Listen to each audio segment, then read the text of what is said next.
V9 news కు స్వాగతం. నా పేరు కిరణ్ కుమార్. ఇప్పుడు headlines. Visakhapatnam 1 town police station circle inspector Deepavali శుభాకాంక్షలు పోలీస్ జీడీ బాబు అలాగే దీపావళి సందర్భంగా ఎవరైనా సరే ఇల్లీగల్ గా విషయాలు తెలియజేస్తున్నారు. సామాగ్రి తయారు చేయడం, బాణాసంచా తయారు చేయడం, అలాగే బాణాసంచా కాల్చడం, అమ్మడం, రవాణా చేయడం చట్ట ప్రకారం నేరమని తెలియజేసుకుంటున్నాం. దీపావళి సందర్భంగా అనేకటువంటి పండుగ సందర్భంగా అనేక కార్యక్రమాలు చేసుకోవచ్చు. ఖచ్చితంగా పోలీసు వారు మీకు పర్మిషన్ ఇస్తారు. అలాగే బాణాసంచా కాల్చడం, దీపావళి సామాగ్రి, మందుగుండు సామాగ్రి, పేలుడు సంభవించి ప్రమాదాలు సంభవించే అవకాశం ఉంటుంది. కాబట్టి ఎట్టి పరిస్థితులు కూడా తారాదువులు కానీ మందుగుండు సామాగ్రిగా కానీ పేల్చకూడదని చెప్పేసి పోలీస్ శాఖ తెలియజేస్తుంది. అలాగే పర్మిషన్ లేకుండా, లైసెన్స్ లేకుండా ఎవరైనా సరే ఇల్లీగల్గా మందుగుండు సామాగ్రి అమ్మినా, టపాసులు అమ్మినా వారిపైన కేసులు కడతామని చెప్పి చట్ట ప్రకారంగా యాక్షన్ తీసుకుంటామని చెప్పి మీకు తెలియజేసుకుంటున్నాం. మరొకసారి అందరూ కూడా గతంలో చాలా కేసులు కూడా నమోదు చేయడం జరిగింది. ఈ సంవత్సరం కూడా విశాఖపట్నం సిటీ కమిషనర్ ఆదేశాల మేరకు ఎక్కడ పేలుడు పదార్థాలు అమ్మకుండా, బాణాసంచా ఇల్లీగల్గా అమ్మకుండా ఉండాలనే ఆదేశాల మేరకు మేము ఖచ్చితంగా చర్యలు తీసుకుంటాం, రైడ్లు చేస్తాం, అలాగే దాడులు చేస్తాం. ఖచ్చితంగా అందరూ కూడా మీరు మా పోలీసు వారు సహకరించాలని చెప్పి తెలియజేసుకుంటున్నాం. నేర నియంత్రణలో భాగంగా విశాఖపట్నం సిటీ పోలీస్ శాఖ నేరాలు జరిగిన తర్వాత కేసులు కట్టి విచారణ చేసే కన్నా నేరాలు జరగకుండానే ముందస్తుగానే ప్రివెంటివ్ మెథడ్ తీసుకోవాలని విశాఖపట్నం సిటీ కమిషనర్ గారి మంచి ఆలోచనతో మీ అందరూ బాగుండాలని, మీ అందరూ హ్యాపీగా దీపావళి పండుగని అంగరంగ వైభవంగా జరుపుకోవాలని వారు యోచిస్తున్నారు.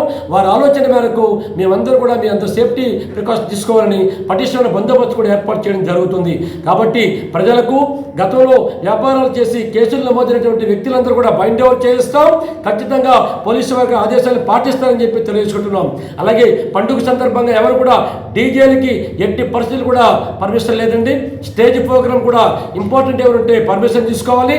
డీజేలు ఎవరైనా సరే చేస్తే ఖచ్చితంగా పోలీసు వారు కేసులు నమోదు చేస్తారు. డీజే వల్ల చాలామంది హార్ట్ అటాక్ ఉన్న వాళ్ళు, చదువుకుని చిన్న చిన్న పిల్లలకి ప్రమాదాలు ఏర్పడి చనిపోయే పరిస్థితి కూడా ఇటీవల కాలంలో మీడియాలో, సోషల్ మీడియాలో, పేపర్లో మనం చూస్తున్నాం. కాబట్టి డీజేలకి ఎట్టి పరిస్థితుల్లో పర్మిషన్ లేదని మీకు తెలియజేసుకుంటున్నాం. డీజే కావాలని లేదా డీజే పర్మిషన్ ఇవ్వాలని, స్టేజ్ ప్రోగ్రామ్స్ ఇల్లీగల్గా అసాంఘిక కార్యక్రమాలు చేసుకోవాలి పర్మిషన్ దయచేసి ఎవరు కూడా రాకూడదని చెప్పి మీ అందరికీ విజ్ఞప్తి చేసుకుంటూ మరొకసారి మీ అందరికీ దీపావళి, నాగుల చవితి శుభాకాంక్షలు జరుపుకోవాలని ముందస్తుగా మీకు తెలియజేసుకుంటూ మీ అందరూ హ్యాపీగా ఉండాలి. దీపావళి పండుగని సంతోషంగా జరుపుకోవాలి. దానికి పోలీస్ శాఖ మంచి అన్ని భద్రతా చర్యలను చేపడుతుందని చెప్పి తెలియజేసుకుంటున్నాం. విశాఖపట్నం సిటీ పోలీస్ శాఖని నేరరహిత జిల్లాగా తయారు చేయడానికి, నేరరహిత సిటీగా తయారు చేయడానికి ఉన్నతాధికారులు, కమిషనర్ గారు, డీసీపీ గారు ఎన్నో ప్రయత్నాలు చేసి నేరాలు జరగకుండా నేరరహిత సమాజంగా తయారు చేయడానికి ప్రయత్నం చేస్తున్నారు.